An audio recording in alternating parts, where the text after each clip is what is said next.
Hello and welcome along to another episode of this FM21 Build a Nation story from Bangor City with me, Daniel. It's part 10 today and we celebrate reaching double figures with a big transfer special. We're starting season 2 after promotion to the Premiership and we're trying to get ourselves into title contention essentially. Us and TNS, the only two professional sides in the country. Barry Town, who finished second, who just edged us out on penalties in the cup final. We should be the three in essence. Now we're going to have a big test early this season because today we've got a transfer special and if we've got time we'll show this Carmarthen game as well. But after that we'll be straight back for the next episode because we've got both of those sides, Barry and TNS, at home. And that's probably going to shape our season early on.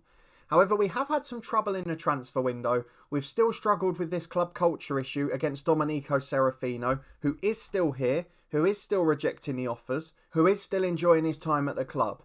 But we are in a good position now. There's a couple of bits you can see which probably give away a couple of signings. But we've had some difficulties. We'll talk about those in a minute. But if you are looking forward to this transfer special, the start to our Premier League season after promotion last year, please do put a thumbs up on the video. Subscribe down below for daily FM21 content and turn that notification bell on to get alerts as every episode goes live. We should have a video every day at 3:30 and then of course regular live streams as well. So turn that bell on and you'll get notifications every time we're going live. But thank you for your incredible support with the first season and with the head coach of course, which has gone insane. You can catch up with that in the eye above if you haven't seen it already. But we've got a lot to talk about here with Bangor. And we're going to head over to the club vision first here. Because we've had some real trouble with this signing players from Italy and Argentina. So as it happens, we haven't got any here. We did get an agreement to have a senior affiliate, but the board, surprise, surprise, couldn't find anyone appropriate. And we've also had trouble every time we've made a transfer or loan offer. So I guess the biggest example this summer is we were linked with a former Cliftonville player from our FM20 save, and it popped up in the transfer rumours that we were linked with Shannon Clucas. So I put in an offer for him on loan, no wage contribution, 4 or 5 times, and it kept getting rejected because it didn't meet the club culture. I then tried to get someone on a transfer for a free, Shannon Clucas and a couple of others, didn't work out.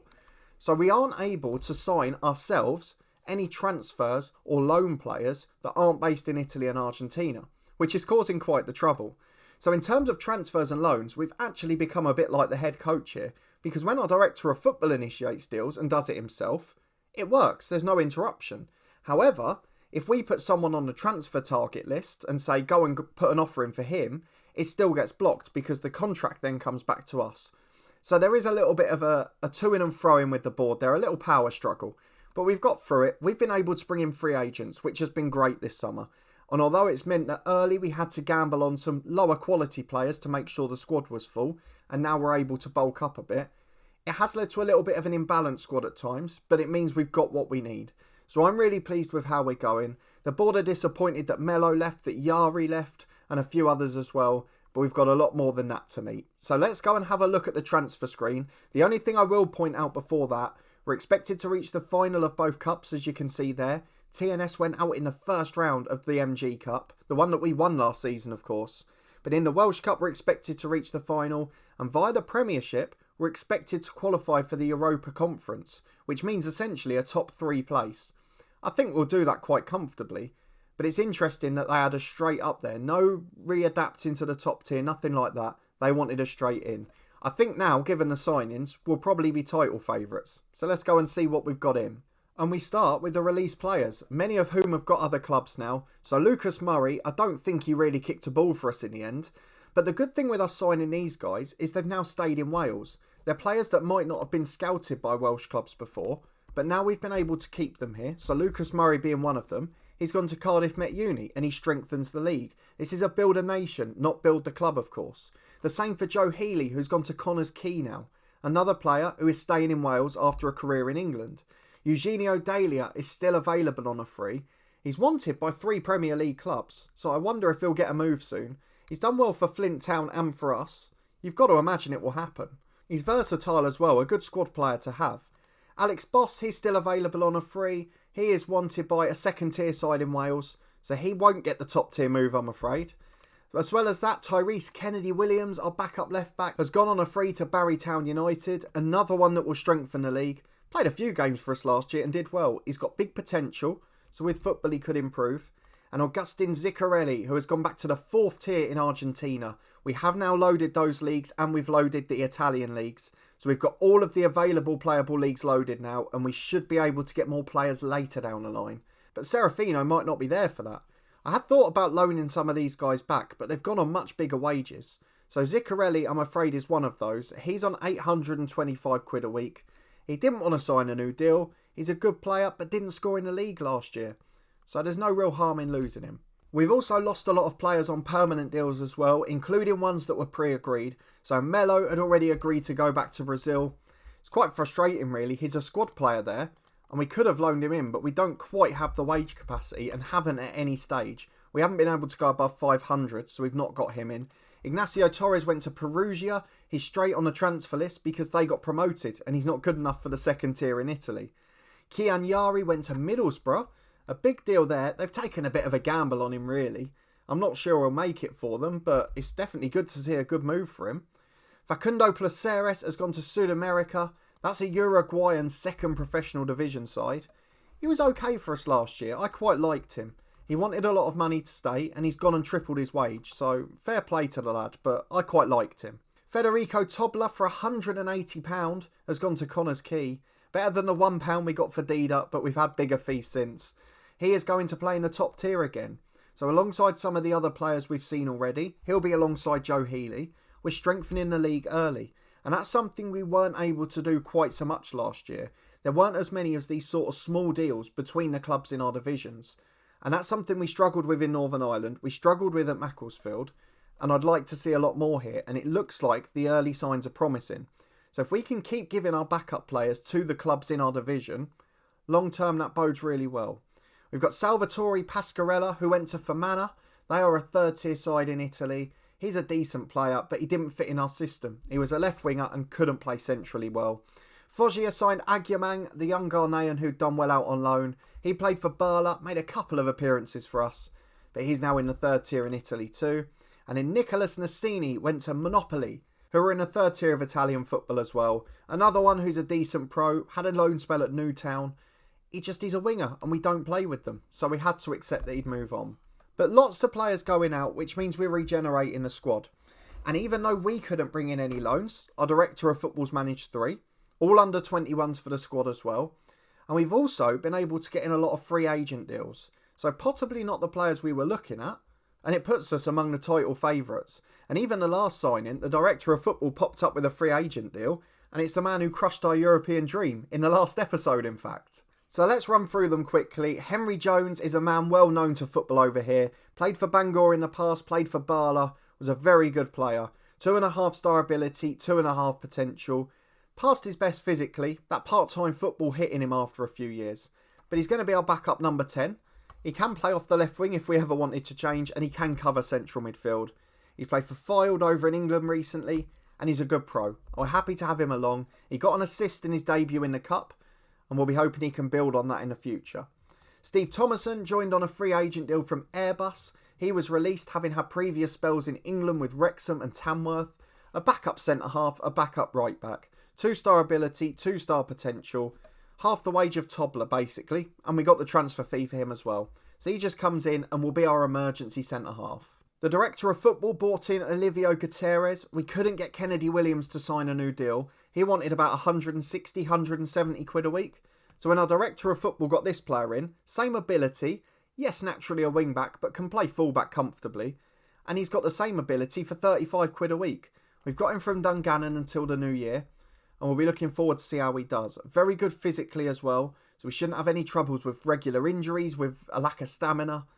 And for cup games, like the last one, he's going to be solid. So we're happy to have him in too. Riley Harbottle was the first star. I think we had him with Torquay in FM19, if I remember rightly. He never really played a huge amount, but I'm sure he was there. Came from Nottingham Forest where he was released. And I keep changing these tabs here and ending up with 4 career stats again. I've changed them so many times, so if you're shouting at the screen wondering why they're all different, I am trying my best to change them, but it's one of the little glitches we found. But Riley Harbottle, 3.5 ability, 3.5 potential. I'm not really reading it much into the potential, because Pellegrino's judgment is 2. But he's a very good central defender, and he'll play alongside Ted Malden this year. Good ball player as well. Exactly what we wanted. Jimmy Spencer joins as the replacement for Chris O'Grady up front, a 29-year-old striker who last played for Farsley Celtic. He's also had spells at Mansfield, Plymouth, Cambridge, Notts County and Scunthorpe in the EFL, and has come through at clubs like Morecambe and Cheltenham. He's got so much experience. He's a good finisher, he's a natural target man at 6'1", and again played well in his first cup game. I've got high hopes for him. He's on the big money, but he's a big player, and he's going to be key for us. Next up was a director of football one, and probably the best of the summer, I'd argue. A holding midfielder initially, but with the loans we've signed since, is now a central midfielder. Mason Goodrich, released from Burnley after spells at Manchester City and Newcastle as a youth player. 3.5-star ability midfielder, good determination, good physical attributes, strong enough mentally, and pretty good technically. He is just about the best standard of player we could get down here. And although we wanted him initially as that sort of Segundo Volante role, he's going to play in the middle now because he's too good not to. He's only got a 1-year deal because the director of football did it, but for £250 a week, that is about the best signing we're going to get at this stage. I'm delighted with him. A long-term target, Liam Coyle joined on loan, £500 a week from Liverpool. Our director of football again had to do it because we can't make the bids, and he's exactly what we need back there. The real bite of a Northern Irish under-21 international. Determined, good, tough tackler, aggressive, brave, he does everything. We're trying to teach him not to dive into tackles, but I don't think we're going to succeed with that. My hope is he won't have to make many in each game, and he'll be able to focus on the ball. Because technically he's not bad. He's got a good first touch, good in the tackle as we mentioned, and a solid passer of the ball as well. I feel like he's going to be a start again here till January, as is Michael Craig from Tottenham. A natural Carolero, 5-star potential, a young Scotsman, is on £500 a week again from Tottenham. Not such a strong mental personality, but physically exceptional. Technically really good in the key areas, tackling, passing, first touch. Works his socks off. And with football and first team experience, I think he'll improve. And of course we're a full-time club, which gives us benefits there. And then finally, the last two before the window close, Max Kretschmar, a player well known to English non-league fans, played for Wycombe in the EFL for a while, but then at Hampton and Richmond, and most notably Woking recently. In the National League. He's a really solid number 10, natural in central midfield. He says 2.5 ability, I'd give him 3 to be honest. 3-star potential. It was between him and Piero Mingoya, who's well known for his spell at Accrington, has played a bit further down since with Borehamwood and Morecambe. But he wasn't quite as natural in central midfield, and although he's better out wide, that doesn't really suit our tactic. So it was a bit of a toss-up, but this guy's 2 years younger, wanted £50 a week less, and can play 2 positions that we use naturally. So it made sense to get him in, and he's going to come in just ahead of Henry Jones as our starting number 10. And then last one, the one who ruined our dreams last summer. He scored that goal for Barrytown United in the cup final, then scored his penalty as well. It is Mclagan, a former Southampton youngster a long time ago. Actually played a few games in their first team. He came through sort of a year or two after Walcott, and they'd kind of hoped he was going to be like him. But he has played EFL football, but then a lot in non-league as well, before 4 solid seasons at Barrytown United, which leads him here as our backup striker to Fanny Ann. And to have a real quality backup to him is something else. He's actually not far behind him. So great to have Mclagan here. It completes a brilliant squad for us. We're just looking for a backup goalkeeper, but otherwise we've got 2 for every position, and we are in the best shape we could possibly be for this season. Players like Dante Isla look like they're on their way out, and then we've got people like Atkinson and Cook and Thomason who aren't even on the bench. They'd get into almost every other side. We're in a really good place. And that leads us into this Carmarthen game in pretty good form. We're only 15 minutes or so in, so we will go and show this game. The tactic's going to remain the same. Everyone else has played, bar us and TNS. And although there's some slightly suggested changes to the team, mainly due to match sharpness, we're going to let the lads play through it. So I've put 2 of the 3 new boys in. The 2 are the tips of the diamond, Coyle and Kretschmar, but then I've left Craig on the bench just to get his fitness in. So as a result, the 11 we've gone for is Zabret in goal, Moore and Bolton the fullbacks with Harbottle and Malden at centre-half. Coyle, Boot, Goodrich and Kretschmar are the midfield 4 in that narrow diamond, and Fanny Ann joins Spencer up front. Unfortunately, the likes of O'Grady and Ericsson and Henry Jones, and Garcia from last season as well, all tipped down to the bench. We've got Craig and Gutierrez in because of the under-19 rule. We have to have 2 in the squad, and that's where those loan signings are crucial. So we've been working to get players on longer term contracts. We've been working to get a settled squad here. And we've got to see if it pays off. First day of the season is Carmarthen v Bangor. What do you think the score will be? How do you think we'll do this season? We're predicted by the media to win the title. Now, can we live up to the billing? Let's go and find out. A few well-known Premier League names here. The likes of Liam Thomas. Look who's on the bench. Noah Daly. A real legend at Cliftonville. Then went off to Larne, of course, as well, in our FM20 Builder Nation. Idsy in goal's a well-known name. Anthony Stevens. Curtis McDonald. They've got a good side. Still, ours should be better on paper. So let's go and prove why we're favourites. A few of these lads motivated. Mostly the ones from last year. Jack Bolton did stay on loan in the end, incidentally. I think I forgot to mention that. He stayed again, no wage contribution. He signed a new deal with Accrington, rejected us, and then came on loan. So it worked out better, really. Let's get into the first half. It's Carmarthen v Bangor City. And we're going to learn over the next 3 games and 2 episodes just how close to this title will be. The back 3 up against us, and a very quiet start to the game. We've got a free kick with Malden, nearly 20 minutes on the clock. Into Harbottle, nearly a debut goal there, saved by Idsy, and he tries to spring the counter, but it peters out quickly enough. We've got the dominance so far in terms of shots and stats, but no threat of a goal as we give it away in the middle. Bolton's there though. We're managing to cramp the pitch in there. They've got quite a narrow surface as well as it's into Fanny Ann. His volley's just wide. But yeah, Carmarthen playing a narrow pitch. I guess they're playing a midfield 3 as well, so it makes sense. But it suits us down to the ground. Though here they come forward with Curtis McDonald. On the left-hand side to Berry. Over the top to Thomas. And saved by Zabret. Tipped for a corner. The flag eventually goes up, but he wasn't to know. Great save by Zabret. Of course, we have beaten Premier League sides last year. We only drew against Barry, against Newtown, against Aberystwyth, and then beat them in extra time or penalties. Or lost in the case to Barry. We beat TNS in a cup despite getting outplayed. We beat Cardiff Met Uni in normal time. But that's not consistency. What I want to know is how we do when we're playing 3 top teams a week. And we haven't got a slightly easier second tier side in between. But we have got an improved squad and we've started this one really well. 5 minutes to the break, Coyle picks it up to Bolton on the left. He's got one down the line in Spencer to Goodrich. Bolton again to Coyle. Referee tries to get in the way but he finds Boot. And we're keeping it nicely here. There's a man over at right back but instead he goes back. Goes to Bolton on the left. And they're just playing a little bit safe at the moment. Just not quite taking those chances. Here is Goodrich to Kretschmar. The man who likes to do it falls for Spencer. His shot's blocked and it's cleared away. Harbottle heads clear, falls for Fallow, and he's coming down the right-hand side. It's good interception from Kretschmar, good defending, falls for Fanny Ann, and he scores! Drills it past the keeper at the near post. He had no chance. 1-0 to Bangor City with a couple to the break, and that really does give us more confidence. Half-time and a brilliant start to the season. Just 1 shot for our hosts. We've had 7, 4 on target. Probably should have taken more of them. But we're going to tell the lads to do even better. We've got a couple wound up again. We've just got to keep an eye on the match fitness, because a few of those midfielders in particular are nowhere near it. I mean, Kretschmar only joined the club 2 days ago. Coyle's only been here a week or so. They've not really had pre-season football. So we've got to look after them as Malden picks it up to Moore. Into Kretschmar, who's made a real impact today. Is he going to be as good as Mello? That's the question. Moore finds Malden again. Happy and content to keep it at the back to play out casually. It's leisurely stuff, but can we flick the switch? Can we get that tempo up when we need to?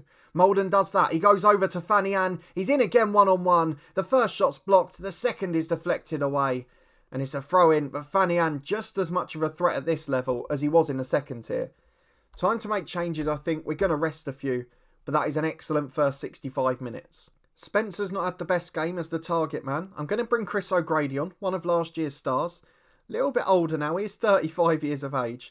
And he's past his peak physically, we know that. But still crucial to those mentoring groups. Still really important to us. And we'll be keeping an eye on him. I'm going to drop Goodrich into the holding role, although he is the least fit player on the pitch. So I might have to take him off. I think we're going to go for Craig on the left side of midfield. No real change in quality. And it's going to be Garcia, another one of last year's heroes. He's on for Coyle. Not quite as much in terms of quality on the ball, but the same bite defensively. A quarter of the game to go. Can we hold on? A first day, a first win would be much appreciated.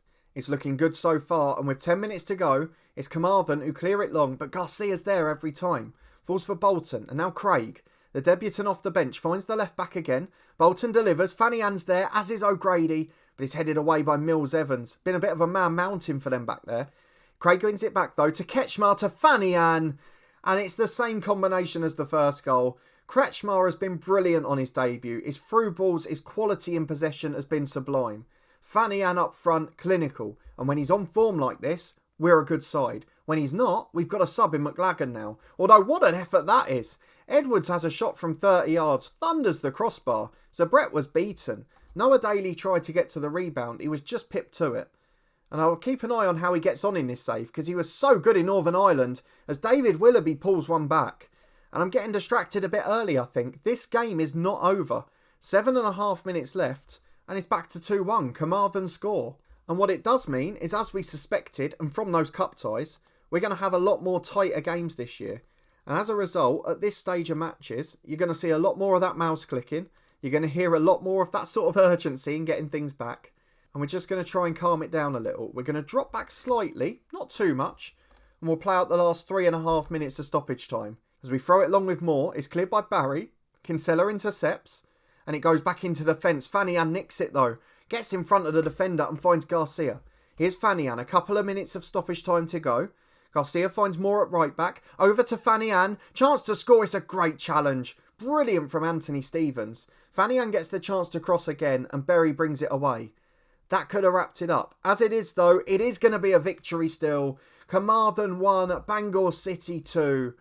And we get that first 3 points on the first day of the season. A really good start to the campaign. But I think a lot of these games are going to be a lot tighter this year. We've definitely learnt that straight away. We've gone through the tunnel interview, but with one game played, we are on 3 points, and that's all we could have asked. So let me know down in the comments what you thought of that transfer business. Of course, most of it courtesy of the director of football in the end. Some bizarre goings on with the club culture, but a really good window, I think. And we've got a chance to win the title here. TNS are improving, as are Barry Town United. But we've got a good side. Things looking good. So if you did enjoy this episode, please do put a thumbs up on it. Subscribe down below and turn that notification bell on for daily videos from 2 long-term stories. The head coach will be back tomorrow with Brechin City. And then we'll be back with Bangor in 2 days' time. A massive double header against the 2 other title favourites, Barry Town and TNS at home. So let me know how you think we'll get on in those ones. And thank you again for your incredible support. You can check out the podcast channel in the eye above, as well as any of the action you might have missed on the channel from FM21. But a big thanks for watching this one as always. And I'll see you next time for the big double header.